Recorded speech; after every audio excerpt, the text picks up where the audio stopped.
My name's Jennifer Webb, and I am very happy to be the Director of Enrollment Management and Financial Aid at Flint Hill. And I'm also very happy that all of you are joining us tonight for this event. We have an excellent event in store for you and are so glad you're going to be here to see it. We're going to hear from our Headmaster, John Thomas. We will also hear from our Director of Fine Arts, James Venhaus.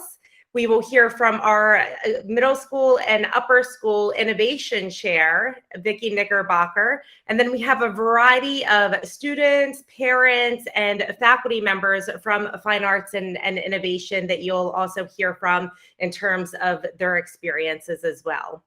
So finally, we'll conclude the event with, I'll come back on at the end and give you a few next steps in terms of admissions process and discovering more about Flint Hill. I know that several of you are already in the admission process and you've been to a few other events, so it's really great to see you back. And in terms of the format for the event this evening, as we've all learned well, for everyone to be muted results in the best sound quality for the event. But we do want to hear from you. We want to hear your questions. We want to hear your comments. So please don't be shy about using that chat function in the lower right-hand corner of your screen to communicate with us. We really do want to hear from you. And you can send in your questions and your comments at any point during the event. And later, we during the panel discussion led by our assistant head, Michelle Odell, there will be opportunities where she'll look for your questions. So I hope that you'll put them in there.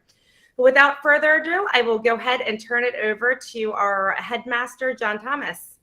Well, thank you, Jennifer. And it is great to see you all here tonight, specifically when it's not your traditional kind of preview or regular, get to know the school kind of thing, that we're taking this time to delve into some things that we think are critically important.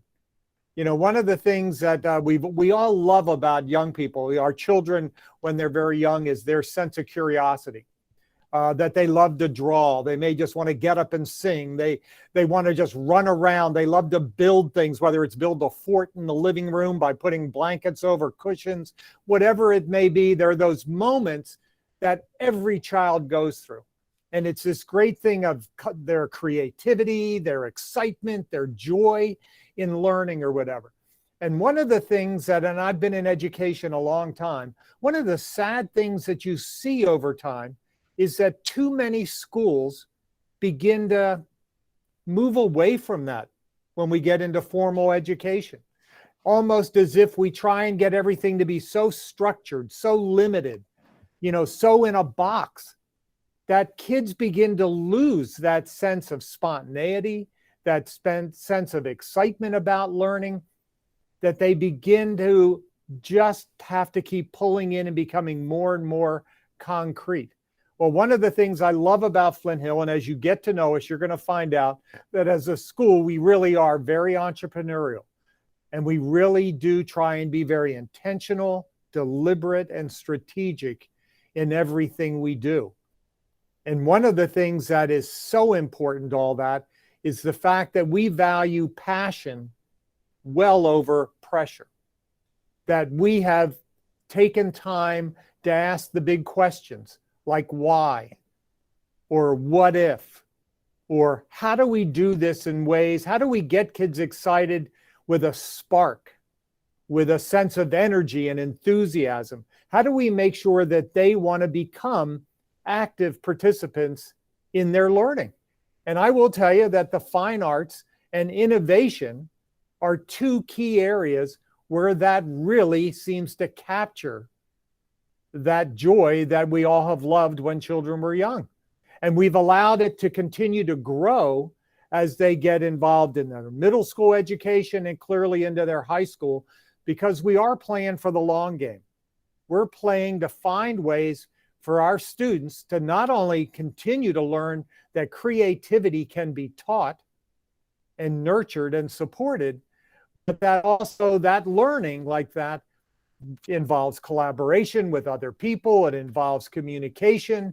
It involves critical problem solving. It allows them to develop skills in the fine arts with drawing and painting and whatever, sculpture, you name it. It also is in performance, whether band and orchestra and choirs and dance, you go down the list, but also the fact that innovation comes out in their use in technology. It comes out in, maker spaces. It comes out in robotics. It comes out in them solving problems that they might not have thought of before. But all of it is trying to capture parts of their brain, parts of their thinking that sometimes has them thinking outside the box. And sometimes we just shove the box away and say, we're going to do it without a box. Because the idea is we want to capture the excitement that we all know is inside each and every one of us. In fact, some of the things when I go watch the kids perform, or when I drop in a classroom to see what they're working on, whether it's in an innovation classroom or an arts classroom, I have to admit, you get swept up in it.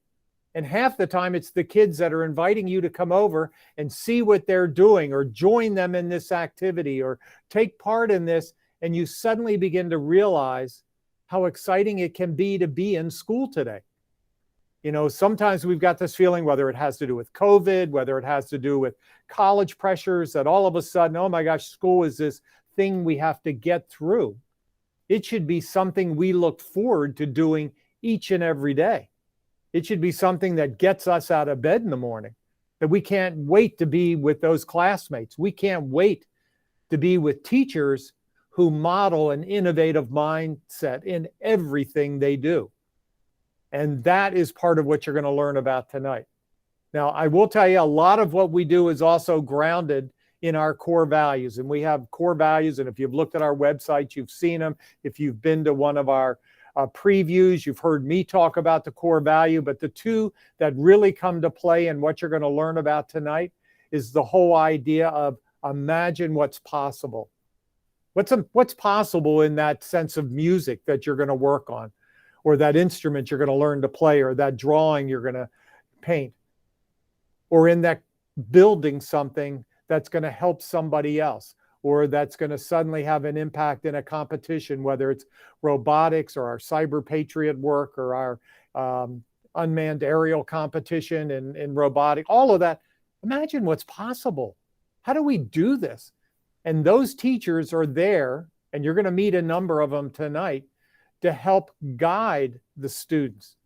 It's not so much to direct everything, but to guide and support the creativity that comes out of our students, and to be there to help them know we have their backs as they begin to go through this. Because I will tell you, another thing that is critically important in these areas is a vision we have for all of our students.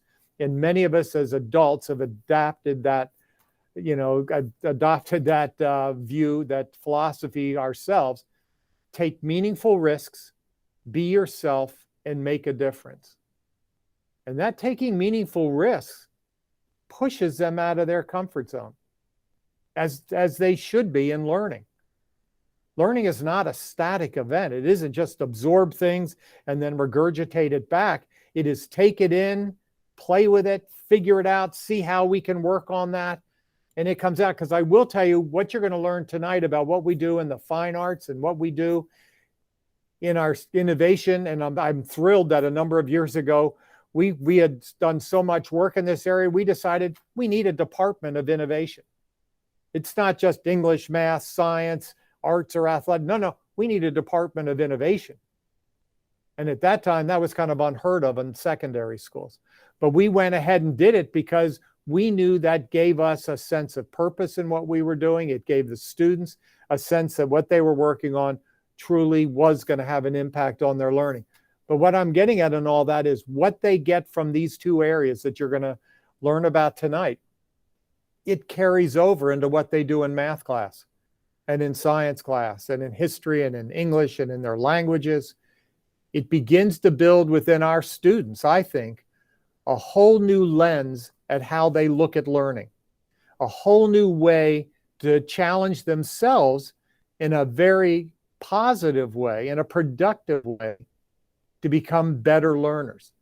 And in the long run, that's going to become a skill they're going to take with them into their college careers. It's going to take them into their careers, whatever they may do in life, because we are playing in all of these areas to who they're going to be when they're 35, when they're 45, whatever, who they're going to be as people. We want them wanting to go to plays when they grow up. We want them wanting to hear about new inventions or things that are going on. We want them thinking about engineering, maybe as a career path. We want them to want to go into an art gallery or a studio or go see a production at some point, just because they love seeing that creativity on the stage or in whatever it's going to be. So I want you to enjoy tonight, because you're going to meet some parents, you're going to meet some students, and you're going to meet some amazing faculty and staff who have that innovative mindset and who model it and support it each and every day here at school. That you're going to find, as you get to know us better and better through the admission process, that this whole idea of still being curious, still being excited about what's happening at school is real. It isn't just rhetoric. It isn't just something you put in a view book or you put on your website. It is something we try to model and support each and every day here at school. And we're doing it together because we're also Huskies. I mean, that's our claim to fame is, we have a mascot, the Husky, that covers everything we do, which means we're all learning together. We're all supporting each other. We're all part of a team. But in the long run, it all comes down to the education of the great students who are fortunate enough to be here at Flint Hill, because we are incredibly student-oriented, and everything we do is ultimately what we think is in their best interest. But a lot of that comes from listening and thinking. So as you look at us tonight, I hope you'll follow the guidelines of 4 key things that are going to help you. 1, people. You're going to meet a lot of people tonight. People are critical. The relationships, the mentorships, the support, our faculty, staff, our parents, our classmates, everybody that you're going to meet. The people are critical. Their passion for what they do is very important, because that comes through and makes things happen. Purpose. The purpose in our program really is intentional and deliberate, and really does help set us into a good space. And then the 4th P is place. And it's Flint Hill. And as I said, Flint Hill, I think, of all the schools I've been at in my career, and I've been fortunate enough now to have been here 17 years, it is a place that values students, their creativity, their willingness to collaborate with each other, their ability to communicate, and their amazing willingness to relate with other people in a very healthy, positive way. So I think tonight's going to be fun. I think you're going to enjoy it. It's going to be different than your traditional get to know a school kind of thing. So I'm going to actually stop talking, because my problem is I get talking about Flint Hill and I could go on for the whole night. And that's not fair to anybody else, because we've got lots of other people for you to meet. And I'm going to turn it over to James Venhaus, who is our director of the fine arts. And he is going to give you some ideas about that. And then we've got Vicki Knickerbocker, who's our director of the innovation department, who is going to also get you started in this evening. So James, do you mind if I pass it on to you right now? And let I am ready. All right. Yeah, thank you for that. Thanks for that talk, and thanks for leading us for all these years, John. Your leadership's very much appreciated. And I say that for a lot of reasons, one of which is every time we do one of these events, I'm reminded of how much John and I are on the same page, because most of his introduction mirrors my speech that I'm about to give. We often talk about many of the same things, and that's a great thing. When your head of school and your directors are on the same page, it's a wonderful thing. But if I didn't introduce myself, I'm James Venhaus. I'm the director of fine arts at Flint Hill. And I want to tell you a little bit about what we offer, but mainly I want to talk to you about our approach to the arts. And it's very much what Mr. Thomas was just talking about. This is the place where you develop those critical thinking skills. This is the place where you work in teams, in immovable deadlines. Opening night is opening night, regardless.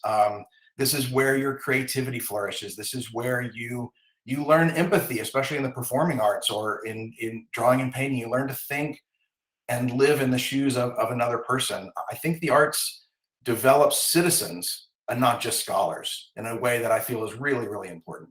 And our approach also embraces the generalist and the specialist. And what I mean by that is we have a 1-year fine arts requirement in the high school.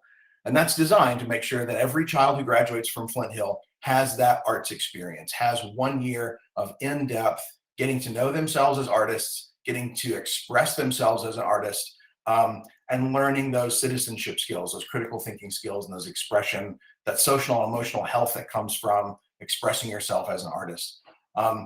And if that's one year is all you want to do, that's okay. You may try different arts 1 year at a time. The generalist approach is absolutely okay.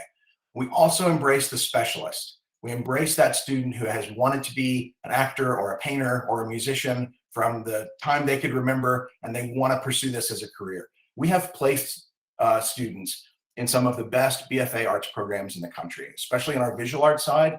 There are over 30 BFA programs that come to visit us every single year. We've had scholarships offered to students at our spring art show. Like, we've got one of the top visual arts programs in the country from a college placement standpoint. And on the performing side, it's not that different. We've got musicians, dancers, and actors that are in some of the top BFA programs in the country. So if you are the generalist or the specialist, I want you to know that we value you equally, and they stand on equal footing. For example, the lead in the musical is going to be the person who gives the best audition and is best prepared to play the role, not the person who's the specialist versus the person who's the generalist. So you still have, as a generalist, all of the opportunities that everyone else has. It's just the approach that we want to be able to support both kinds. I'll run down quickly what we offer, and then I'll tell you a little bit about where we're headed. In the middle school, we have a phenomenal visual arts program that touches on studio arts of drawing and painting and ceramics, as well as the digital arts. And we have the performing arts well represented in the middle school with band, orchestra, choir, and percussion, theater opportunities there as well. And so there's a fantastic opportunity in middle school for you to explore those things that you're passionate about. What I love about that transition from 8th to 9th grade is suddenly your options explode. On the visual side, starting in 9th grade, there's ceramics, there's studio arts, drawing and painting. Our digital arts include graphic design, digital photography, filmmaking. And on the performing side, we've got a robust theater program. We've got those same 4 strands of music that we offer in middle school, orchestra, band, percussion, choir, and we have a fantastic dance program. So once you get into high school, the things that you started to learn in middle school, you get to really explore those in a much deeper level. And I want to tell you a little bit about the future of our program. I feel strongly that the future of the arts program is that marriage of arts and innovation.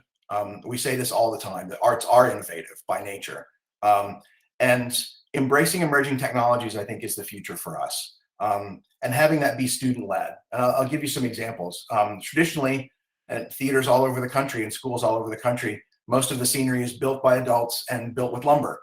But we're exploring digital scenery and using projections as scenery. And we're in the early phases of developing a student-led program where our student graphic designers will design those things. So less sets made out of lumber by adults and more digital sets created by students. Next semester, we'll have the first ever student lighting design on our main stage that we've ever had. And so more and more student-centered approach to the arts, more and more embracing of technology, and where the future of the arts is. So we try our best to be on the cutting edge of where we think the arts are headed. To continue that analogy of the marriage between arts and innovation, I should introduce to you who I guess would be my work wife, the innovation chair, 7 through 12 of our innovation department, Vicki Knickerbocker. She's here tonight. Vicki, can I hand things over to you?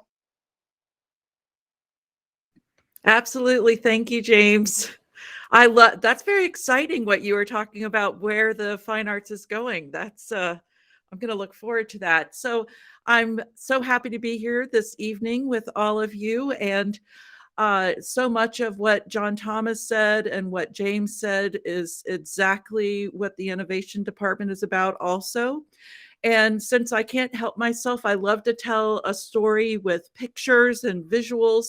So I'm going to share a screen with you just to let you see a little bit about the innovation department, in addition to simply just hearing about the innovation department. So when we started talking about this this evening, the question was, what are the benefits of innovation? And the first thing that came to mind for me was that it's all about experience and opportunities. And you heard our headmaster talk about the imagination that we want to foster in our students, that we want them to explore. We want them to be empowered to take those meaningful risks and really imagine what is possible. And when they're in our innovation classes, that's what it's all about. But it's also about an opportunity to take those experiences and apply them to their real lives, whether that means they're giving back to the community or they're creating something or achieving something and taking risks and finding out that that is part of a process of success. So we're just hoping that we're providing in-depth opportunities for students to find and nurture their passions. So the innovation department through the middle school and into the upper school have lots of different classes. Some of them are going to sound somewhat like STEM classes. Others are going to be something that maybe you've never even heard of before. We have the videos that were provided to you. I encourage you to take a look at those to really get a little bit more of a look of all of our classes. We're very lucky this evening to have some of our very talented faculty here to talk to you about their programs. I think you'll be very excited to hear what they have to share with you. So central to all of our classes is a benefit from hands-on academic experiences. And what we're hoping is that these are going to pique our students' curiosity and help foster success by providing those opportunities that I spoke of earlier. And whether that's going to be part of a broadcast communications project in the middle school where they will create a story and share it with the community, our school community, or an internship that they have achieved as part of an upper school program. There's many options that are available in the middle school through our upper school program. So starting in the middle school, we've got a couple of tracks that you'll find. We have computer science and robotics, and these start in our middle school and go through the upper school. Now, that doesn't mean that if you come to the upper school and you've not been in one of the middle school computer science or robotics classes that you won't be able to be a part of that. They are approachable at all levels. We're very proud of our program in the middle school and the upper school, but whenever you come to Flint Hill, you can be a part of these programs. In computer science, we have hands-on programming, meaning they're not sitting in front of a screen and tapping out code. They're actually doing physical computing. And our computer science teacher, Blair McAvoy, is here this evening. She'll be able to talk to you a little bit more about the exciting projects that they do there through the middle school all the way up through the upper school. And then when we take a look at our robotics program in the middle school, there's a coding element to it, but mostly our students are exploring what robotics is, how to go through the engineering design process in order to create a robot. And they really are coming up with their own ideas, they're problem solving, they're doing that iterative thinking that we want to foster when anybody's trying to create something. They can first take our introduction to robotics class, and then if they are interested, they can go into the competition robotics, where students as part of the class are on a team that compete in the first Lego League, and they are able to take the theme for the year. This year it was Cargo Connect, all about supply chain. It was quite timely. We actually did our competition right before the Thanksgiving break. It was a lot of fun, but they work on this throughout a semester. So as they are learning about robotics, they're actually collaborating with a team. They're, they're getting opportunities for leadership and just having a blast in the meantime also. One of our very popular middle school innovation classes is Mr. Cook's Middle School Maker class. Mr. Cook is here this evening, and you'll hear a little bit more about his program. But this course provides a maker movement experience in an approachable environment that is designed to allow students to explore everything that you could possibly imagine, from 3D printing to woodworking, textiles, building with circuits, creating stickers. I would like to live in our maker lab. It is as close to creative play that a middle school student is going to get in the midst of academic rigor. It also provides students with an opportunity to develop confidence in their ability to use creative problem-solving skills to meet any challenge and help them evolve into young adults who embrace failure as a step in the process of achieving and not just a reason to give up.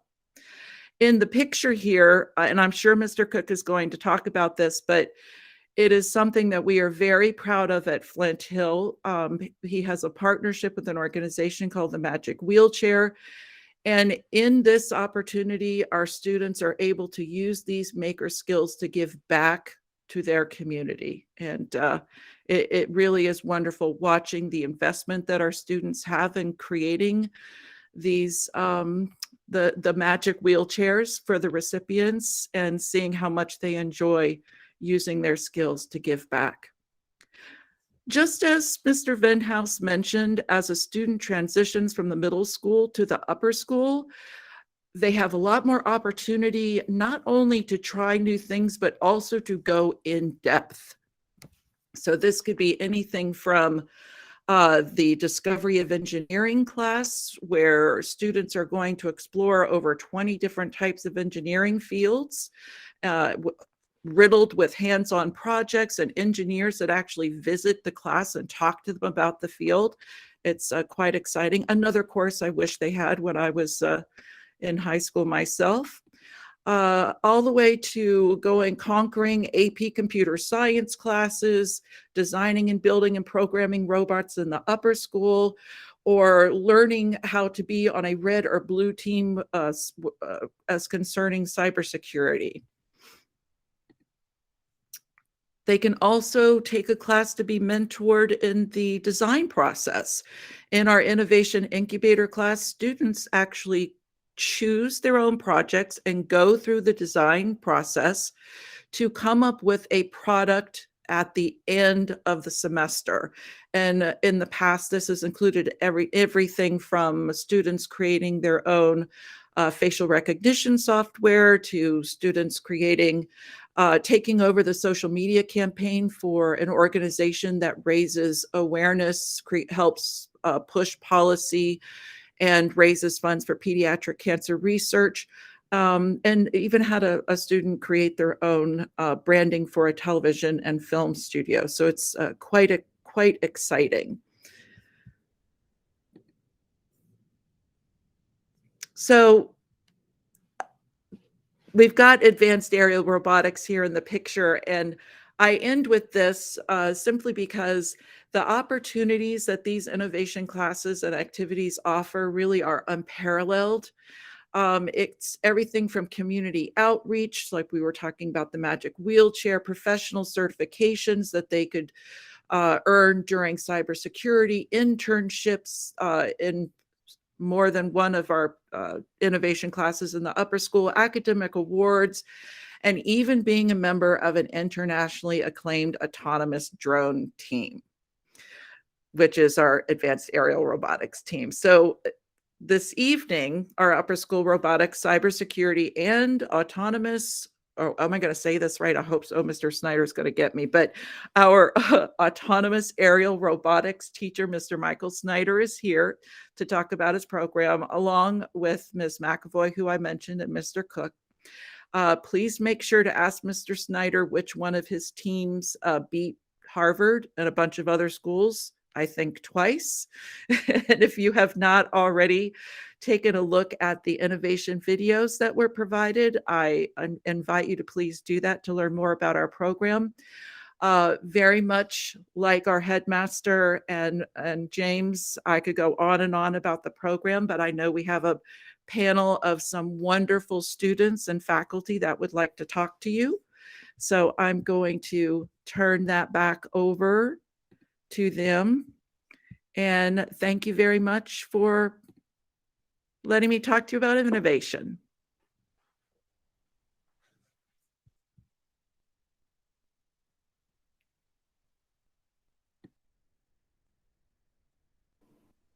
Okay, well, good evening, everybody. I think that I am up next, and I am Michelle Odell. I am Assistant Head of School for Signature and Special Programs here, and I am really excited about the opportunity for you to hear from our teachers, our faculty, and our students about their experiences. We are going to start, I think, with having faculty introduce themselves, and I'll call on each of you, faculty members, to introduce yourself, to tell what you teach, how long you've been at Flint Hill, and maybe to give us just a very brief comment about one of your favorite projects or accomplishments within your area. So we will start with Chris Cook. All right, nothing like being first. So the picture behind me is an example of the Magic Wheelchair Project. I teach 7th and 8th grade makers. I've been at Flint Hill for, this is my 19th year. I've been everything from a 5th grade homeroom teacher teaching everything to a middle school math science specialist. It's hard to describe what my class is briefly, but I asked my daughter, who's actually you get to meet later. And she said it's a combination of STEM and art. And I think that's the simplest way to think about it is a lot of opportunity for creativity, exploring your passions in a blend of STEM and art. So I guess that's the easiest way to describe it. Awesome. Thank you, Chris. And we'll move on now to Blair.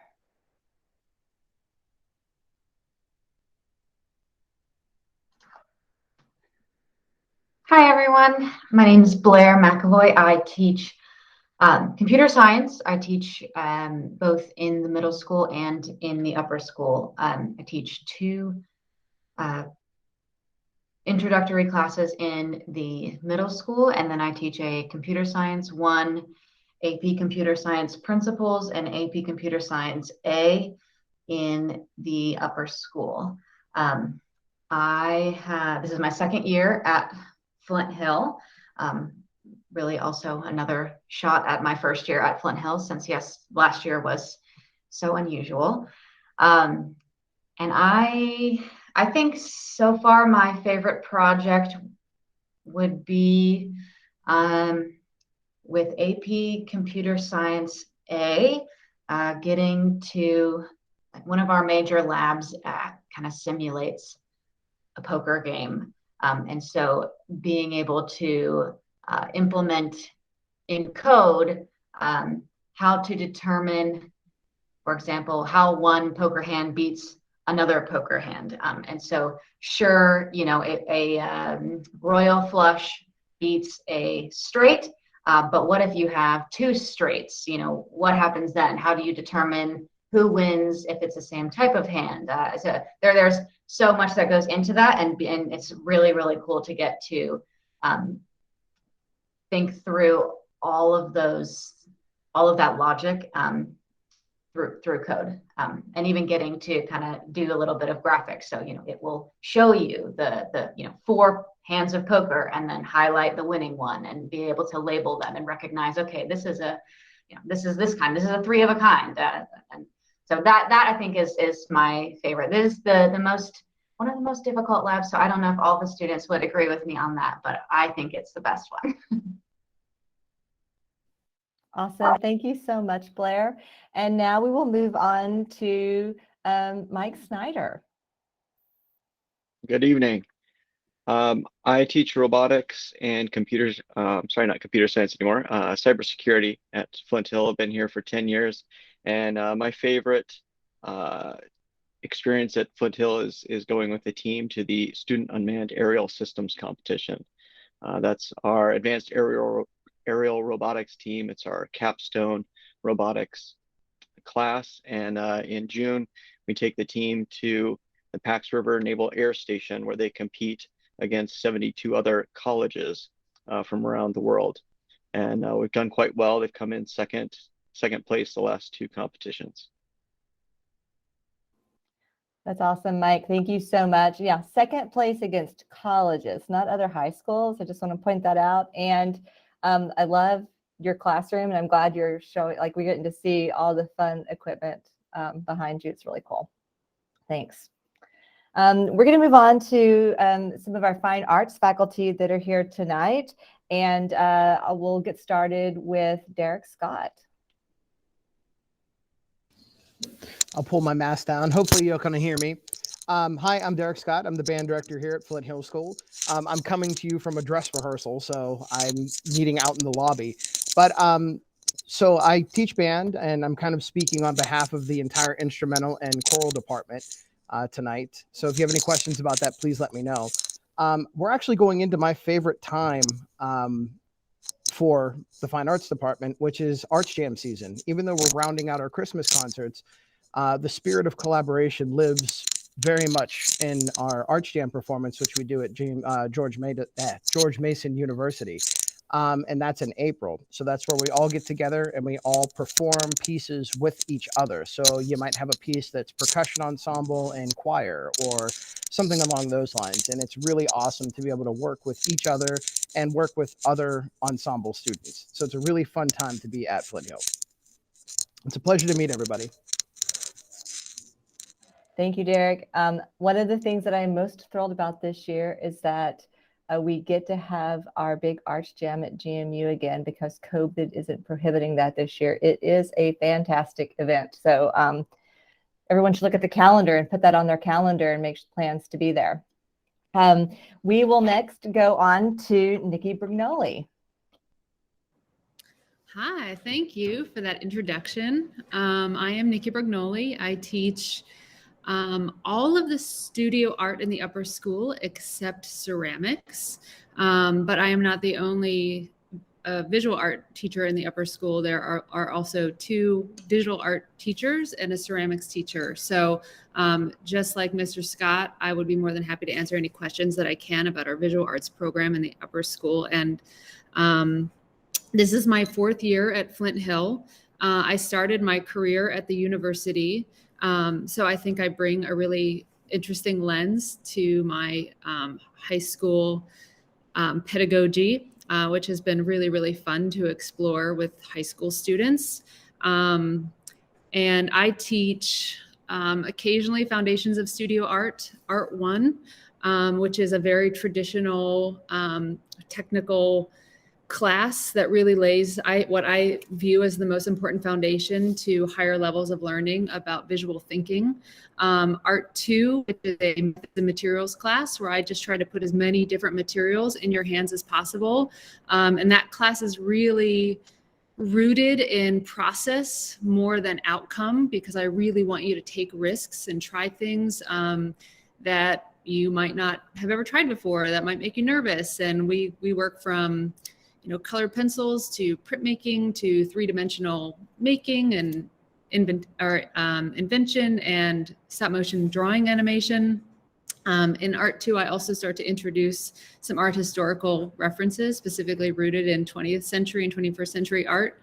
Art 3, so I should say Art 1 and Art 2 really scaffold the more self-directed research-based work that happens in Art 3, and finally portfolio art, which is our signature studio art class that we have a graphic designer in my class, I have a ceramicist in my class, so it's not just specifically like drawing and painting. It can be any visual arts student who's interested in applying for a BFA program, and part of the program is also scaffolded with the visiting art school college art recruiting program, which starts in the junior year for students. So I bring 20 to 30 of the best students or best programs in the country to Flint Hill to meet our students. And that occurs in the junior year, so students and parents can learn as much as possible about what is out there, what different programs have to offer, and really helping you find the right fit for you if you're going to pursue a BFA in college. Thank you so much, Nikki. I also enjoyed seeing the student art that you just recently put up with the candy boxes that they represented. So that's really cool. Thank you. And we'll finally move on to our last arts teacher that has joined us tonight. So I'd like to introduce Kirsten McKinney. Hello, everyone. I'm Kirsten McKinney, and this is my 4th month here at Flint Hill, and I'm very excited to be here. So what I do here is I teach theater arts, and I'm the director of the productions for the middle school and the upper school. So in the middle school, I teach a class called theater arts, and in the upper school, it's various classes. This semester, I'm doing improvisation, and next term will be scene study, and then we will be expanding our offerings as we move through. My favorite project, I guess I've been here 4 months, but so far my favorite project has been Radium Girls. And I say this with my heart still bursting with pride and joy with what these young artists, both on the stage and backstage, created. But this also was one of the first times that we used innovation in terms of using projections as part of our scenery here at Flint Hill, which was a very exciting prospect for us. And at times it was a very challenging prospect for us, but it worked out really, really well to have that as part of our scenery. And also we use multimedia in the production to carry the story forward. If you do not know Radium Girls, these fabulous young artists were very true and told a heartfelt story about these lives of these real people who lived in the 1920s. So it was a fabulous production and just a wonderful introduction and collaboration with these young artists at Flint Hill. Thank you. Thank you so much. And it was a fabulous show. I wish we were still able to, I wish we had more showings of it so we could keep seeing it over and over again.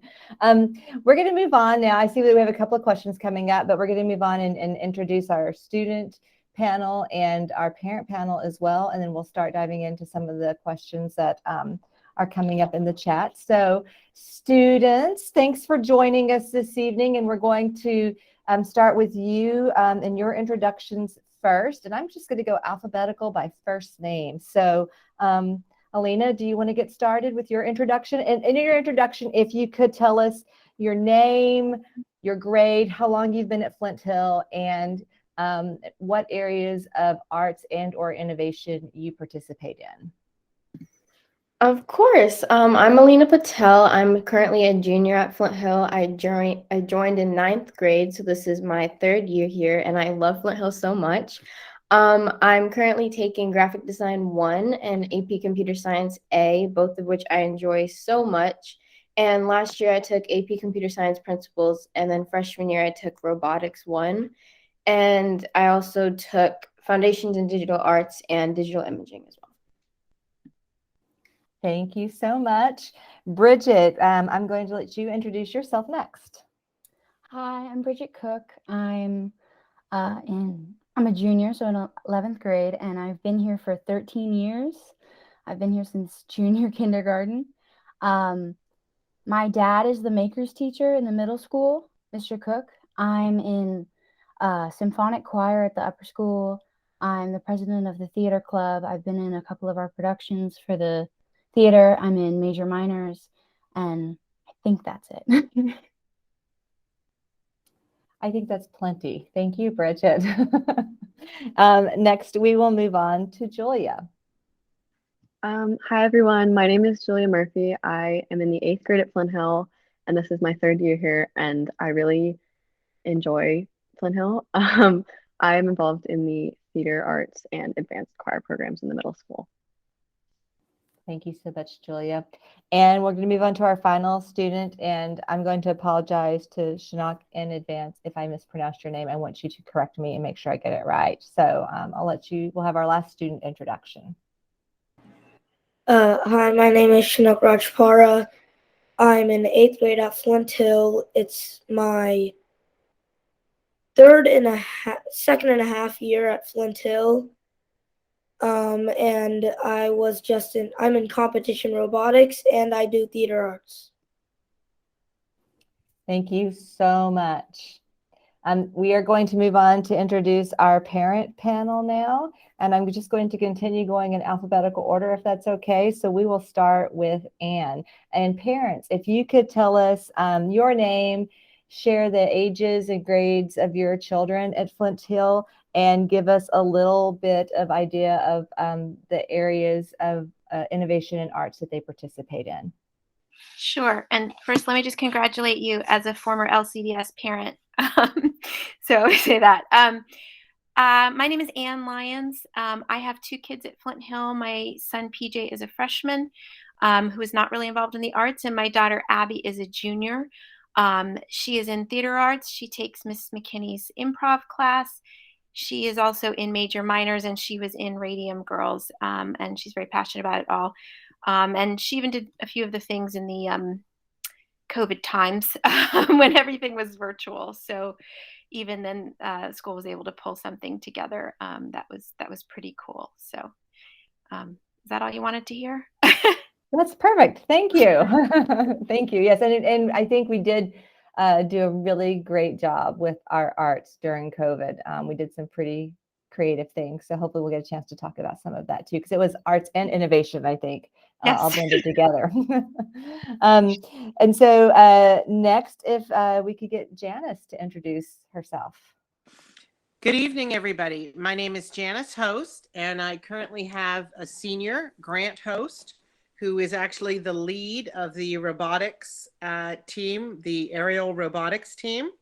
I have the distinct honor to also be the mother of an alumni, Devin Host, who graduated 2 years ago. And Devin was also the lead of the aerial robotics program when he was a senior. And sadly, his senior year didn't really exist as COVID hit us, but he had participated in robotics since 9th grade. And Grant, the same thing, participated in robotics since 9th grade. So in terms of their involvement, it has been on the innovation side, and it has all been under the tutelage of Michael Schneider. And I can't say enough good things about the robotics program, just the way it's structured, the opportunity it provides. And I'll save my commercial for later, but it's just a fabulous program. And I can't tell you how excited my boys would be to get to school, to spend time in the robotics lab. Just fabulous. Thank you. I agree. It is so cool to get a chance to see that aerial robot do its thing, that the students create and do its thing. It's really fabulous. And then finally, we have one more parent who's joined us to be on our panel tonight, and that's Sharon. So Sharon, I will let you introduce yourself now.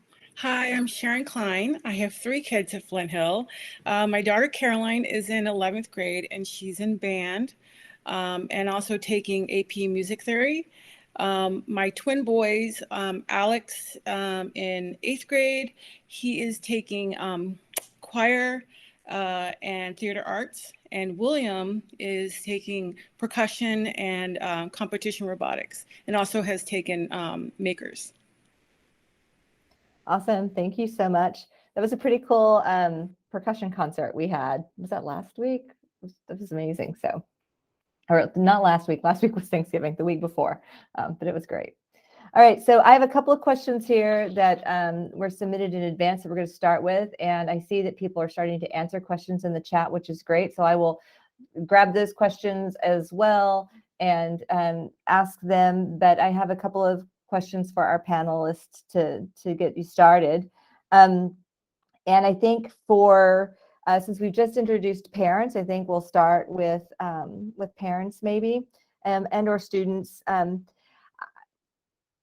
We all want our kids to grow and develop and make new skills and become lifelong learners and have the ability to move around in a rapidly changing world. So I am really curious if parents, if you could talk a little bit about how your child has grown or developed a skill that they've acquired that you're excited about through innovation or fine arts since they started at Flint Hill.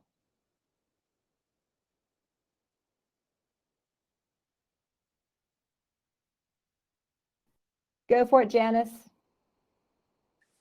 Hi. Yeah, I would say, and I'm going to use the reference to both boys, even though they come from different personalities. They both excelled in terms of leadership. And while this may not seem like an obvious piece of innovation, but because they had the opportunity to work over the, year over year, they did develop into a leadership role. And it was a real learning experience to the point that it encouraged my younger one, who's now a senior, to take some leadership courses this summer in preparation for this last year where he would be leading the aerial robotics team and potentially going to the competition. So it's not just the subject area itself. You've got to think about how the class is structured, what else will be absorbed by that student. And I think from a perspective, as I said, looking back with both of them, the opportunity to take a leadership role in and a decision-making role, in what would ordinarily, maybe somewhere else just be a plain academic class. So it's more than just the academics on paper, but I have to wholeheartedly support the structure of the robotics program in that it provided real team environment and a real learning about your role and how to step up and take a role. My oldest one was very quick to step up and take the role. My younger one had to learn about it, and I think he did. So that's what I've got.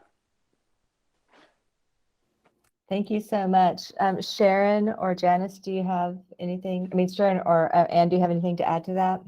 I'm going to follow up with Janice with innovation robotics.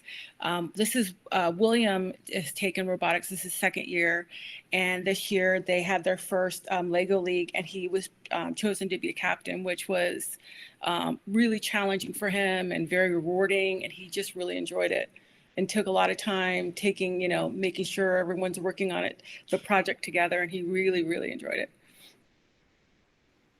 Thank you so much.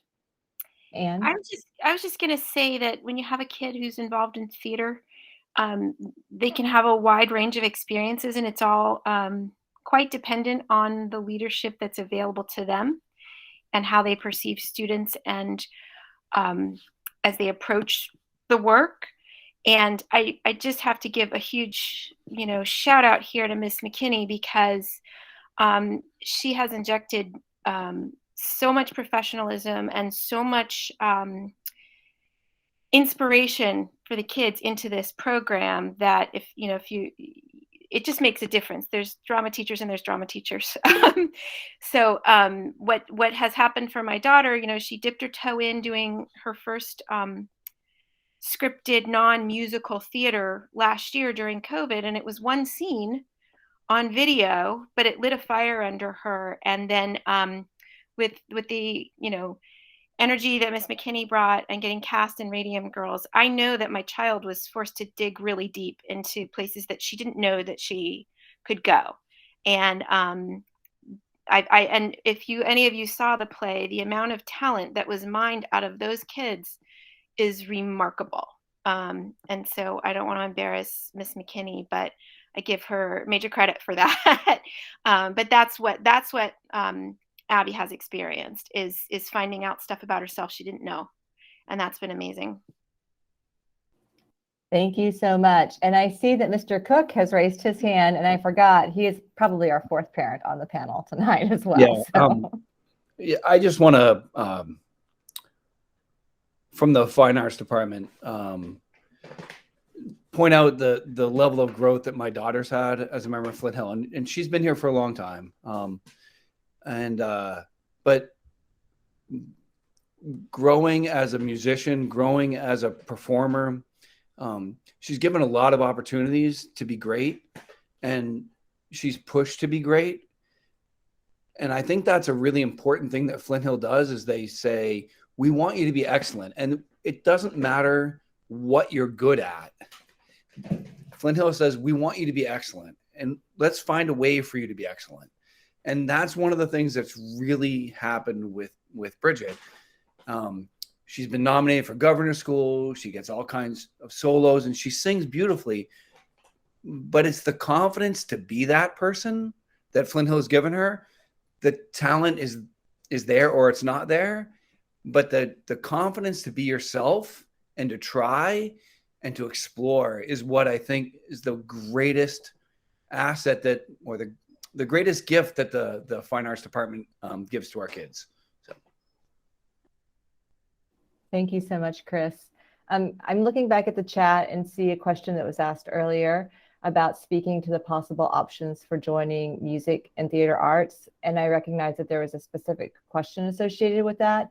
But I think that that's a great question for both Kirsten and Derek to talk about what our music and our theater arts options are as far as all the different ways kids can participate. So Derek, if you want to start, and then Kirsten, when he gets done, if you want to jump in.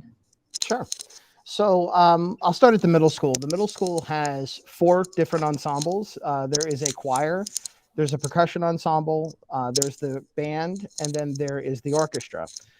Really, the way the ensembles work is it's kind of progressive. So there's a little bit of an expectation that going into the middle school ensemble that you've played your instrument or you've played your selected instrument for at least 1 to 2 years. Like Mr. Venhaus said before, once you get to the upper school, you start to have a few more options. There's in the band track, there is a jazz band and then there's a symphonic band. They're really both sides of the same coin, with one focusing obviously on jazz, and then symphonic band, which focuses on more traditional literature. But we also play a lot together to kind of fill out and create a larger ensemble. The choir has 2 ensembles. One is the symphonic choir, and I believe the other one is the concert choir.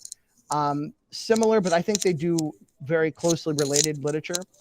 There's a percussion ensemble, and then there's an orchestra. The upper school ensembles, we do expect the students to have your basic to intermediate level of performance ability. With that said, as Mr. Cook mentioned, we do try to find ways to make every student successful. So if you feel like you're not as strong on your instrument as you could be, we have opportunities for you. We will find a way to make it work for you. We don't want you to have any fear of being a part of our ensembles. That's not what we're all about. So we want to make sure that you join us and have a great time while learning how to take those meaningful risks and really take control of your musical learning. So those are the musical options. And anytime you have any questions about what it takes to be in the ensemble, if there's any audition requirements, we are all here to answer any questions that you may have. I'll put all of our email addresses in the chat if you would like to contact us individually. Wonderful. Thank you, Derek. I'll take over. And first, I'd like to say, Anne, thank you so much. It's just been a joy for me to be a part of these young artists' lives and to watch them grow and blossom. So I thank you so much. In terms of music and theater, musical theater. So in the middle school and in the upper school, we have a musical every other year. So this year is the upper school's year for a musical. Next year will be the middle school's chance for a musical. So of course, musical theater is a wonderful opportunity to combine our talented singer, actors, and our dancers. So we cannot forget about them, as well as having our instrumentalists possibly play in our pit. You know, sometimes it's time. Hopefully they will have time to join us with all of their outside activities with their instruments and private lessons and things like that. So I think musical theater is the perfect opportunity to combine all of our wonderful students' talents and interests. And so those auditions, you have to audition to be in the musical, but that doesn't necessarily mean you have to have any experience whatsoever. So both the theater productions and the musicals are open to absolutely everybody in the school, anyone who has interest and or love. So that kind of is what we combine to get our triple threats on stage. Thank you so much, Kirsten. And I know, Bridget, that you're part of Major Minors, which is another opportunity to explore musical interest. So I was wondering if you could talk a little bit about that, and then also if you want to add anything about your theater experience. Yeah, so Major Minors is the a cappella group that we have, and I think it's nationally recognized, and we do things like not this weekend, but next, we're going on a tour, and we're going to the Virginia Commonwealth College, just to meet with some college groups and learn more pieces and show our pieces. And we had a tour about a month ago where we did a similar thing. We went to William and Mary freshman year, before my freshman year, so 2019 and 2020, before COVID really hit. We went to Nashville and Princeton, and it was a really fun experience where we were able to, learn more about the music. There are auditions, and it's probably my favorite art, favorite aspect of arts at Flint Hill that I've participated in, just because I've done it the longest. But you learn different ways of singing than you do in choir. You learn how to be a soloist. You learn how to be in a group at the same time. And it's just really good way to build all your skills. So. Thank you so much. Can I add something to that, Michelle? Just as a parent with a child doing both things, it's actually really nice. I mean, quite often kids have to make choices, but the teachers have worked so well together to coordinate so that actors who were in major minors could still do both things. And that's been really helpful and convenient, overlapping schedules during the play production, everything that was, it's the kind of thing that obviously you can't play a sport and do everything else and all these things, but they do seem to look for those kind of efficiencies when they can. And as parents, we certainly appreciate that. That's awesome. Thank you. I'm actually going to ask Mr. Venhaus to speak a little bit more about that, Anne, because I think that he has partnered really well with our athletic director so that students can do as much as possible. So, Mr. Venhaus, can you share a little bit about that? I'd love to. Yeah, we start with the premise that we want children to explore as many different facets of what Flint Hill has to offer as possible, but also with the understanding that the laws of physics dictate that we can't be two places at once, right? It's impossible to do everything, and limitations have to be set. And what's required is some really creative scheduling. Ms. McKinney had the idea that I've seen at other schools as well, is that in theater, for example, you break parts down into tiers. A tier 1 part means you're there the whole time. If you want to play Juliet, you need to be at every rehearsal. But if you want to play Lady Capulet, you might be able to split your time between that and another activity. And if you want to be third soldier from the left, we'd love to have you. And you can be with that athletics or a different art most of the time. So what we're doing now is moving into how this is more student advocated. And Dwayne, our new athletic director, who's a phenomenal human being, and I've sat down many times to discuss how we can make the schedule as compatible as possible. But students really need to self-advocate and be able to talk to their coaches and talk to their arts teachers and say, here's what I want to do, and here's what how I think I can make it work. And that kind of student-led scheduling and student-led advocacy is really paying off. Awesome. Thank you. And Kathleen has put a question into the chat that asks, how does Flint Hill help students who are already committed to music, performance, painting, robots, etc.? How does Flint Hill help them also with their academics? So I'm hoping that somebody on our student panel feels like taking that question about how Flint Hill helps you with both your arts passion and your academics. Go for it, Bridget. So my dad just put this in the chat, but I have a pretty busy schedule. I'm a varsity athlete. I do major minors. I do choir. I do theater. And I think Flint Hill, it helps that it's a class, but it's also, like people have said before, the students get to communicate and kind of split between their time without struggling with academics. Because, like, for example, on Arts Jam, it's typically a no homework night for classes for, I believe, all students, but it might just be students who are involved in that. And if you email a teacher beforehand, letting them know that night you're going to have something really important in innovation or arts or anything like that, they'll understand and they'll say, oh, of course, I'll give you an extension, or they'll help you with whatever you need if you have to miss a class for some reason.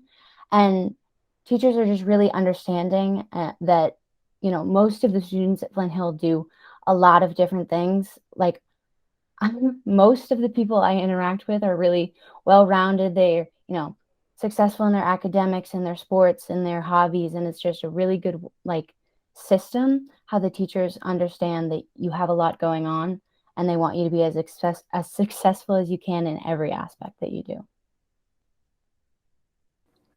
Thank you, Bridget. Julia.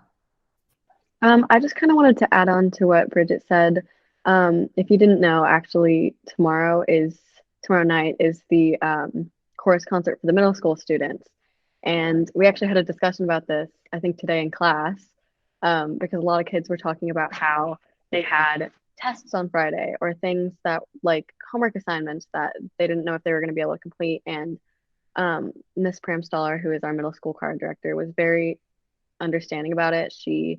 I think Flint Hill really does a great job of helping kids balance schoolwork and concerts and all of the things like your electives, extra things that really bring out the best in the kids. Thank you so much, Julia. Alina or Shanok, do you guys have anything else to add to that?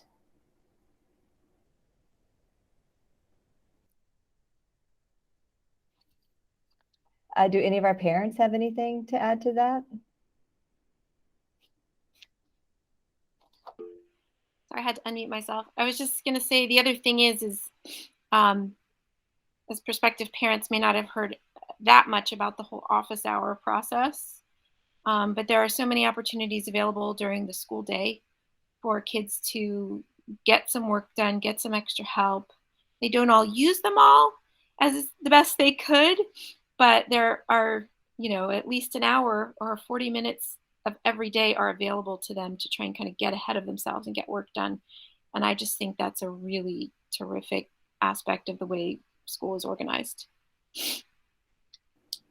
I absolutely agree. And thanks for bringing that up. So before any after school activities can occur in the upper school, there is a period of time during the day where students have the freedom to schedule time with any of their teachers. All of their teachers are available to help them academically. They can work on homework. They can work on a partner project. And so it's really intentional to help build balance into students' lives so that once they get home from their practices or their rehearsals, they aren't stuck without the ability to ask questions about something that they might be struggling with. They have that time during the school day.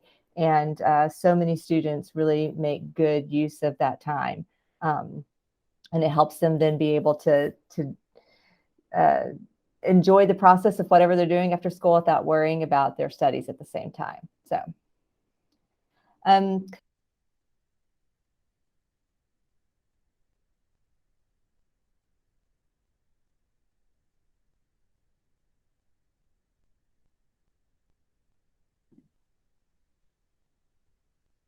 sorry, my mic is off. Any of our panelists can answer this question, but I'm curious about how you feel about the variety of courses offered in the areas of fine arts and innovation at Flint Hill. So if you want to jump in on that question, especially students, please just raise your hand and take your turn.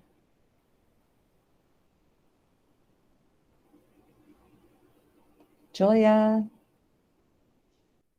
So coming from a middle school perspective, in the middle school, all students are required to take at least one fine arts course every year with a year-long commitment. It's not like there are some other electives that are semester long. But I think the four offered are percussion, band, I believe there's an orchestra and no orchestra. There is okay. Theater arts and choir.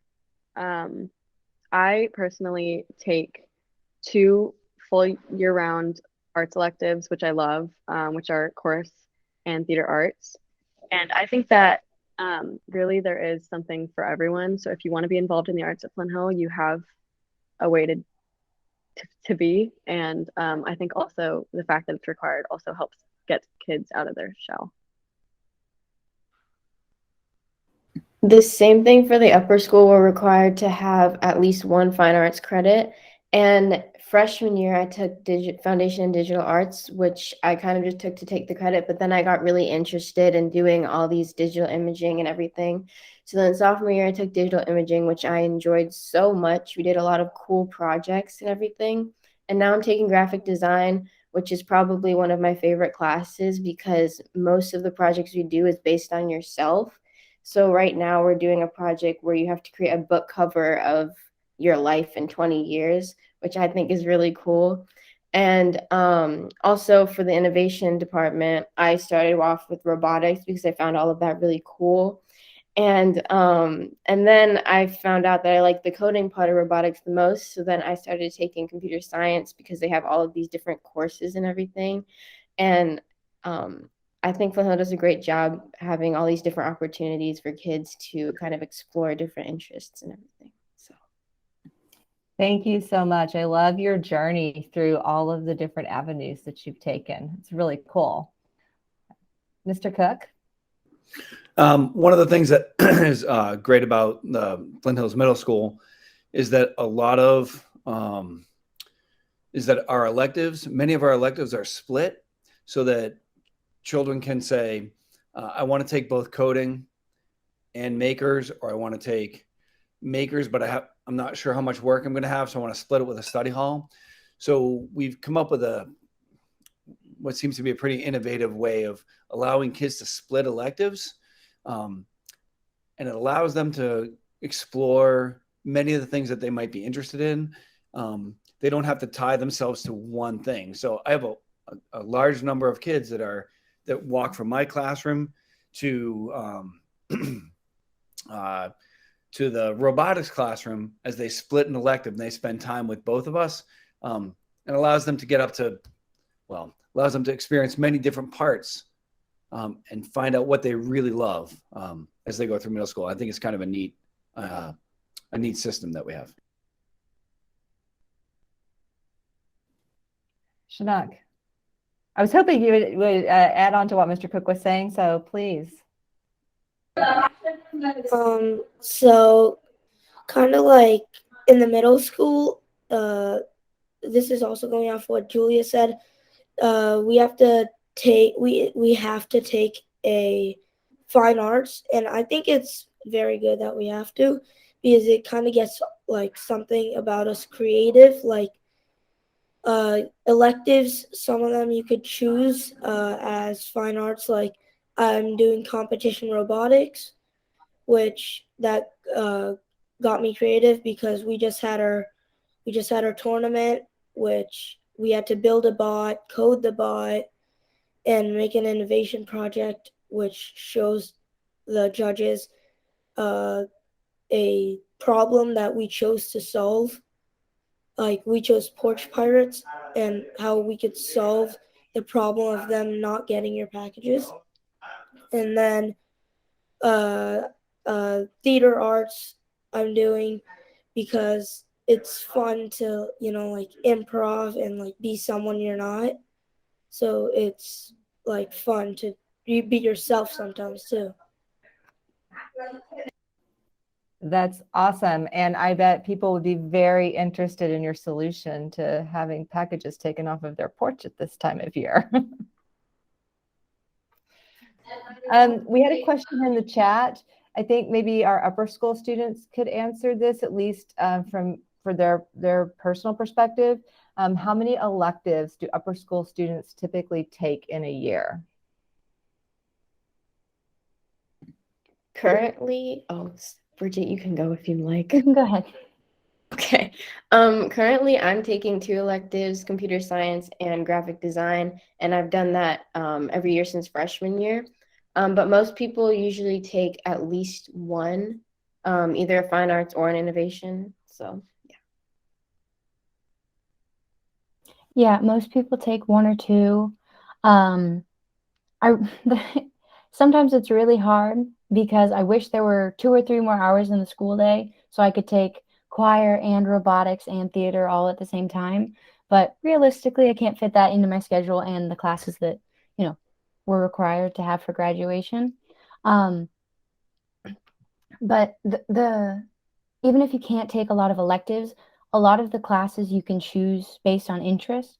So you can, for science, you could take advanced biology in, this is a little off topics from art and innovation, but you could take biology of plants and animals, or you could take it on genetics or something like that. So it's not like you take this type of science this year, this type of science the next year, and you don't get a choice in what classes you have.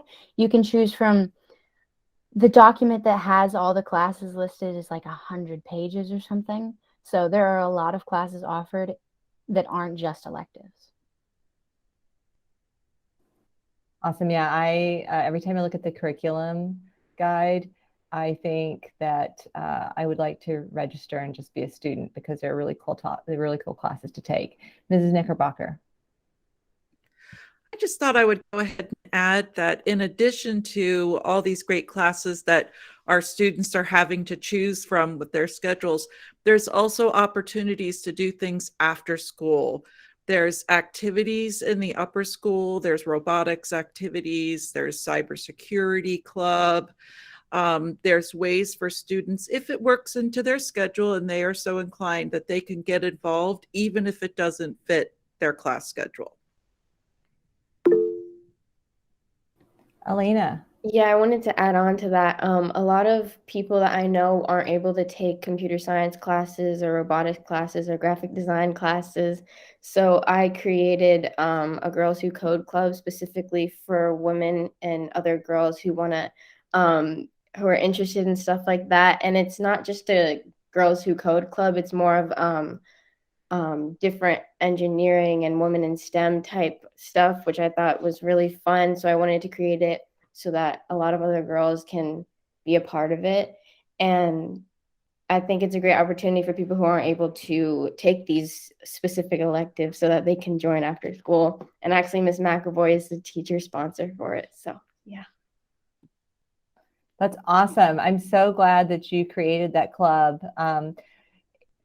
And I just think it bears mentioning that so many of our upper school clubs are student created. It is the student idea that generates the club, and they find a sponsor. And so, and they're at the club fair this year. I don't even know how students chose. There were so many really amazing opportunities. So thanks for creating that amazing club. If I would love if Mr. Snyder or Ms. Knickerbocker or Blair, one of them could talk a little bit about some of those really cool ways that our innovation students are able to compete with other students and get recognized, because I think that we've got some really cool things going on with cybersecurity and robotics, and I'd love to talk a little bit about that, kind of that extracurricular perspective. Yeah, we offer a cybersecurity club. Students compete in the Air Force Association Cyber Patriot competition, which they play as a blue team. They're given several different operating systems that they have to secure and gain points that way. This weekend, we'll be competing in UVA's Meta Capture the Flag competition. And then we're also involved in the Cyber Start competition, which is ongoing. That's a much longer competition. But lots of opportunities there for students to get involved and learn more about cybersecurity in robotics. We have the robotics activity, which meets after school, and we compete in First Tech Challenge, which Ms. Knickerbocker teaches the competitive robotics in the middle school. That's FLL, First Lego League, and the precursor to FTC. And then the Advanced Aerial Robotics class is our capstone class, and they go on to compete in the Student Unmanned Aerial Systems competition, and that's a college level competition. And we create a drone. There's nothing that exists on the shelf that we can just buy. The students use all of their design skills that they've picked up in Robotics 1 and Robotics 2. They design a craft and build it, put it together, and it has to take off, fly a 6-mile course, obstacle course, into a search area. It's got a computer and a camera on board. They've used machine learning to train these algorithms to recognize different geometric shapes that have been placed on the ground. And then we also carry a rover with us, and we have to lower the rover to the ground. And the rover is also an autonomous vehicle and has to drive an 8-ounce water bottle to another location, all within about 20 minutes. So we're flying at about 40 miles an hour. And this is based on a defense contractor going after a military contract. So the students have to, once they are given the mission parameters, they write a paper detailing what it is they're going to create and how that will, how it matches up with all the objectives. Then they create a video showing that, yep, we do all of the tasks that are necessary and giving the percentages. And then we get the go, no go to attend the competition and fly. Thank you so much. It's really exciting to just watch you guys go through that process. So I'm always thrilled by that. Janice. I'm just going to reiterate a little bit of what Mike Snyder was saying, because to some people, they may not completely have grasped the extent of what he was talking about in terms of that SUAS competition. And Mike, I'm not going to get the names right, so I'm going to ask you to jump back and imagine telling someone that your student was on a team that competed, as Mike said, in a college competition. We're talking about Stanford. We're talking about other Ivy League universities across the US and across the world. And your student from their high school placing second in this international competition and first in the US. Mike, can you just like throw out some of those colleges that the teams have beaten? Yeah, we've beaten Embry-Riddle Aeronautical University, Cornell, Stanford, Berkeley, U.S. Naval Academy is there. Yeah, those are just a few of the top schools. We also beat Michigan. So I like to say, you know, if our football team were to take on Michigan and beat them, you know, that's what we did with their robotics team. I happen to know somebody was spying on the University of Michigan, and they think Flint Hill has a lot ahead of them. Excellent. Vicki or Mike, would you like to take Nate's question? Are there prerequisites for joining the robotics team? I'm not sure if he's asking about middle school or upper school, so I'll start with middle school.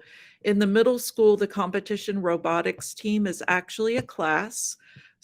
We do have intro to robotics as a prerequisite, but we have been known to let pretty much anybody in who would like to, whether or not they've taken that course or not. And then I'll turn it over to Michael to talk about the upper school robotics. Yeah, the upper school robotics, we have the after school robotics activity, which anybody can join. There's no prerequisites there. For the SUAS, that advanced aerial robotics team, students do have to have gone through Robotics 1 and Robotics 2, or through our Computer Science 1 and AP Computer Science classes in order to just have the prerequisites and be a contributing member to the team. Awesome. Thank you so much. Go ahead, go for it, Nikki. Vicki. Oh, that's okay. I just wanted to add that Blair McAvoy, our computer science teacher, is also a coach for our robotics teams in the upper school and really champions the coding side of robotics. So I didn't know if she wanted to mention that, but that's also anybody can join and learn, correct? Yes. Yes, definitely. So yeah, I was going to jump in on this. So our FTC First Tech Challenge robotics team, as Vicki and Mike have mentioned, anybody can join that team, whether you want to build the robot or program the robot. You don't have to have taken a programming class or a robotics class to join that team. So this is, to Michelle's original question, a great way for kids to get to start competing, start entering competitions early without having to have taken 3 progressively advanced courses in robotics and programming, and then get to their senior year to be competitive against Harvard. That is an option, and that's a wonderful option. We also have options for anybody who just wants to try it out, even for a year. So there are freshmen who didn't get to take computer science because of freshman year. There's a little bit more scheduling constraints that joined the robotics team specifically for that reason. And they some of the kids asked me, well, I really am interested in getting to that advanced stuff faster, but it didn't work out with my schedule freshman year.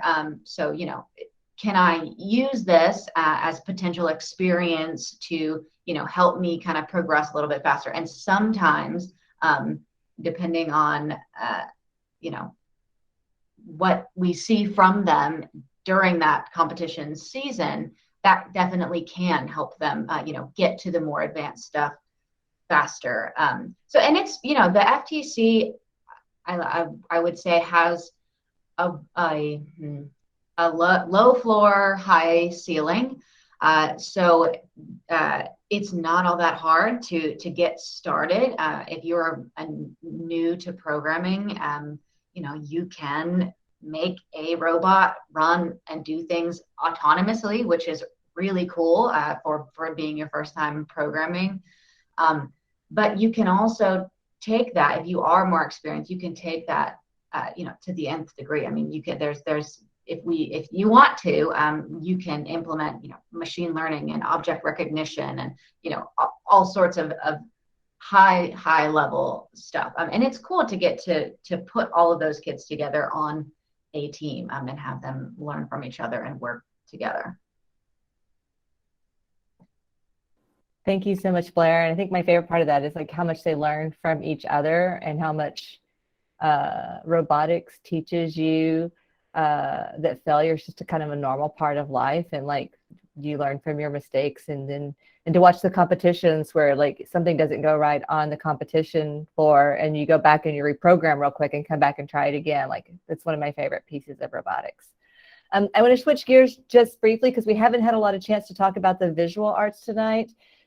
We have an amazing visual arts show every year so that students can demonstrate their talents.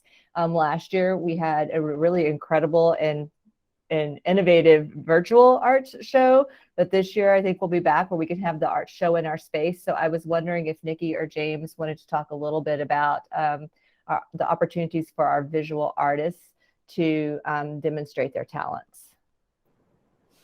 Hi, I'll jump in on that. And if James has any additional follow-up, that would be awesome, because I'm sure I'll forget some things. Thanks for asking the question though, Michelle. So one thing that I think is really cool is our fine arts exhibition at the end of the year. I think we all do a really good job of exhibiting our student work throughout the whole year, and just kind of giving little teasers of what our students are doing. That kind of falls into everybody except my portfolio class, who works very secretly and stealthily in their studios that they have for the whole year in the school, which is awesome. And really one of the, I don't know of any other programs in the area where portfolio art students have their own studios for the year, just for that portfolio development and then the work towards their senior show at the end of the year. But they kind of work in secret. And in April for the Arts Jams and the Fine Arts exhibition, they have this beautiful exhibition of their work in the second floor of the upper school's art building, or in the upper school building. So that's an opportunity for just our portfolio kids to really be highlighted. And then in the rest of the school, all of the visual arts, all of our students have an opportunity to have their work exhibited, which is really awesome. And I think each one of us, each one of the teachers has our own approach to what that exhibition is and what that looks like and how we highlight our students, because they're making such amazing, innovative work throughout the year. I think it's really pretty awesome process to go through and decide and select and curate what kind of message we really want to communicate with the school and our community about what our students do and what they're capable of doing, which is pretty vast, I think, and very innovative. So that's really my favorite part of the year, is just to see how it all comes together, especially for my portfolio students, for nobody to see anything that they're doing all year, and then all of a sudden all this work comes out of the studio and it's just there. We hang it over the weekend, and when everybody comes in on Monday, the walls are full, and it's pretty awesome. So and they write artist statements, and I write a curatorial statement. They come up with the title, they create a poster, and this happens in both exhibitions. The exhibition that's for all studio art or all visual arts in the first floor, and then the portfolio art students too. So it's pretty awesome and a great way to highlight our visual arts program. So thank you, Michelle. And I'll add to that, Nikki's a phenomenal studio arts teacher. And like she said, that portfolio program is one of the best in the region. There's nothing else like it. It's incredible what those students are able to do. But I wanted to give a brief shout out to our digital arts program, because one of the things I failed to tell you is how far those digital art students are able to go with professional level graphic design and digital artistry. Every school that I've been to has a debate in the arts program about whether or not students should design graphic design for posters and playbills and things like that, or should we hire a professional? We don't have that debate here because our students produce artwork at a professional level. When I show the graphic design work to people, they say, "Who did you hire to do this?" And I said, "No, it's a sophomore." You know, we have professional level graphic designers working on our projects. And the best thing about that, it's not that they're good. I mean, that's a wonderful thing. They're good. It's that they're treated like professionals, and those of us who are asking for content are treated like clients. So you know, I meet with graphic design students and say, we need a poster for this project, and here's what I'm looking for, and here's the deadline, and here's my notes on your first draft, and here's what it needs to do to be better, so that I, as a client, I can approve this and it can go forward. So they don't just turn it in and get a grade.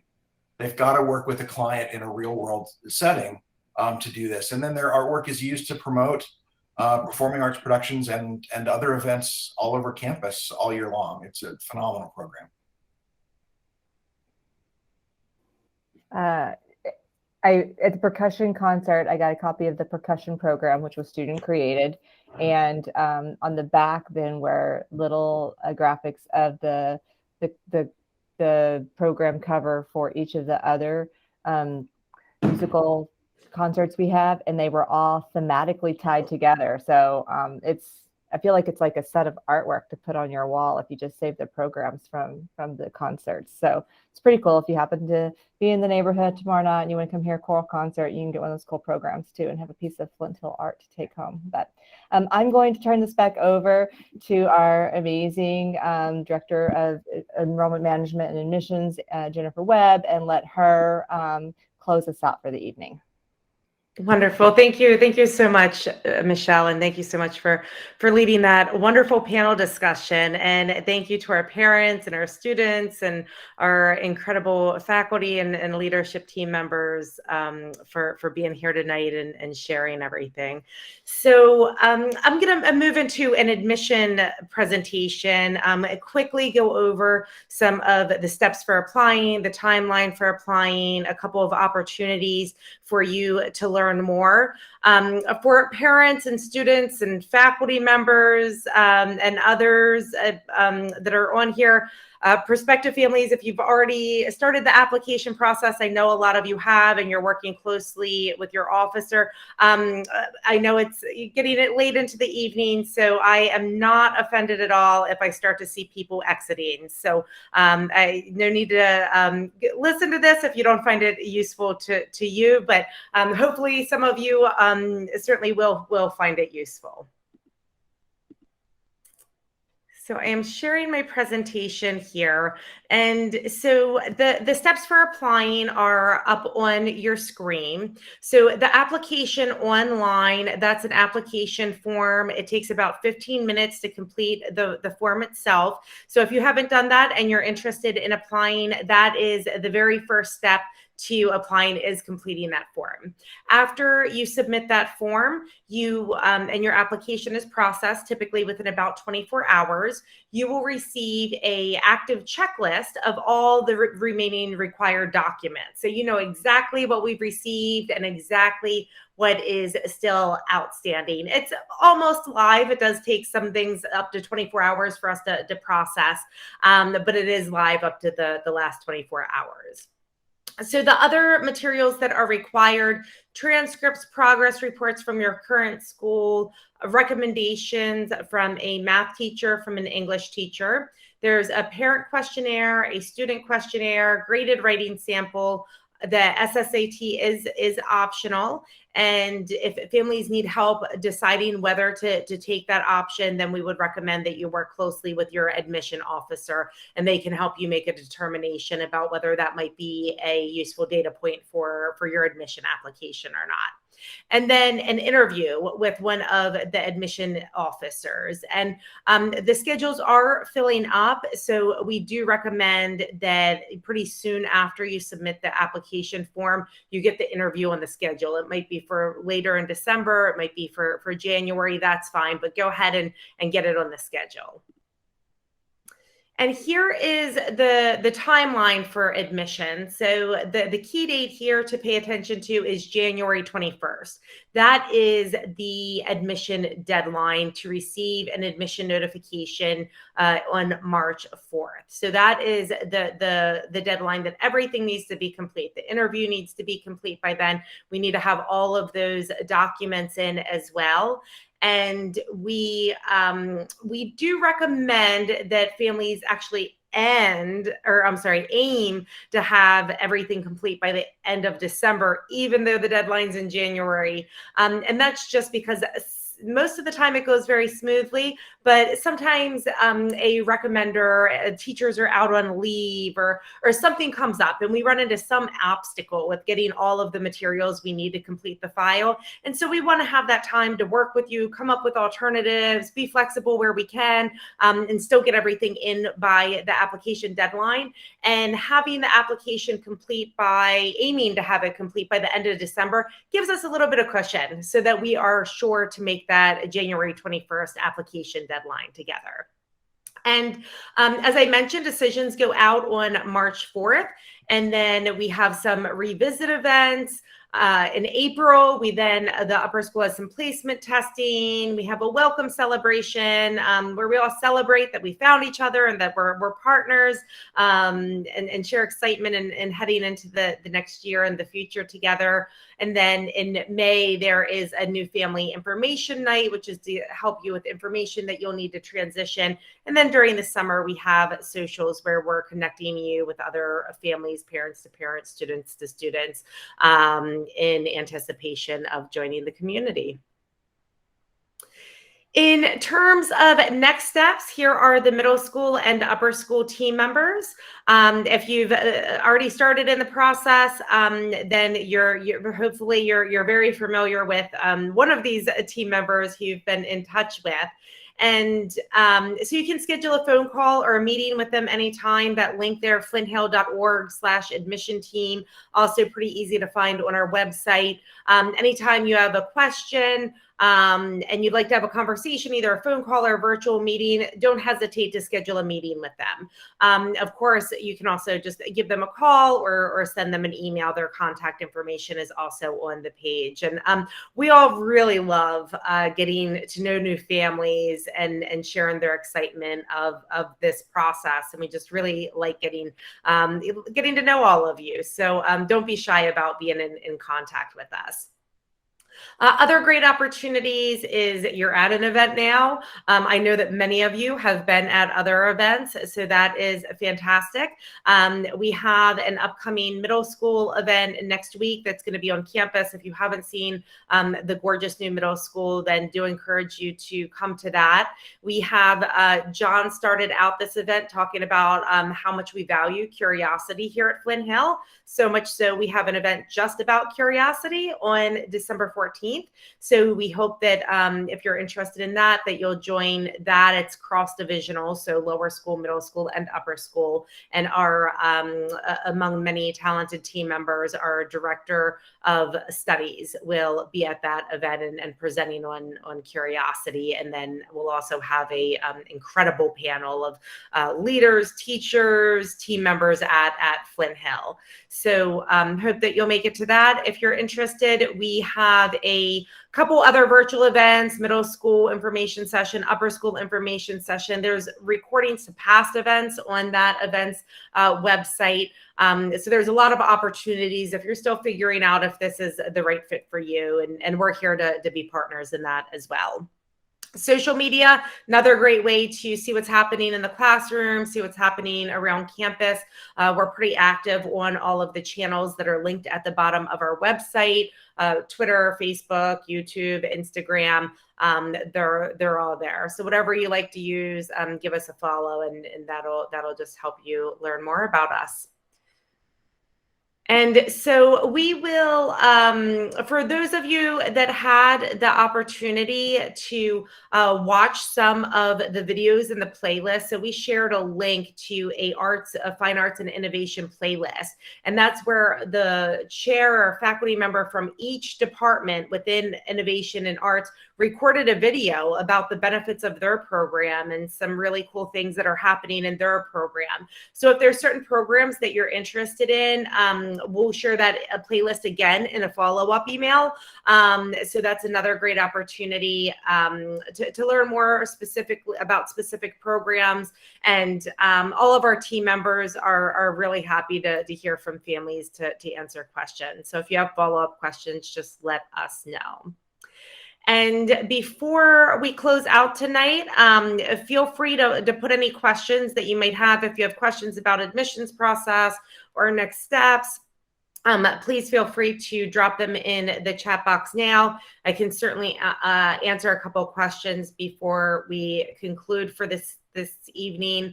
And if you don't have any now, or you have other things to move on to in the evening, you know how to contact us.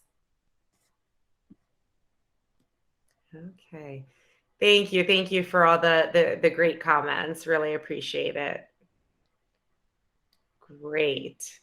Well, I don't see any questions coming in, so hopefully that's a great sign that we've answered a lot of your questions. And just know that we look forward to continuing the dialogue with all of you, and hope to see you very soon in some capacity, and have a very wonderful evening. Good night.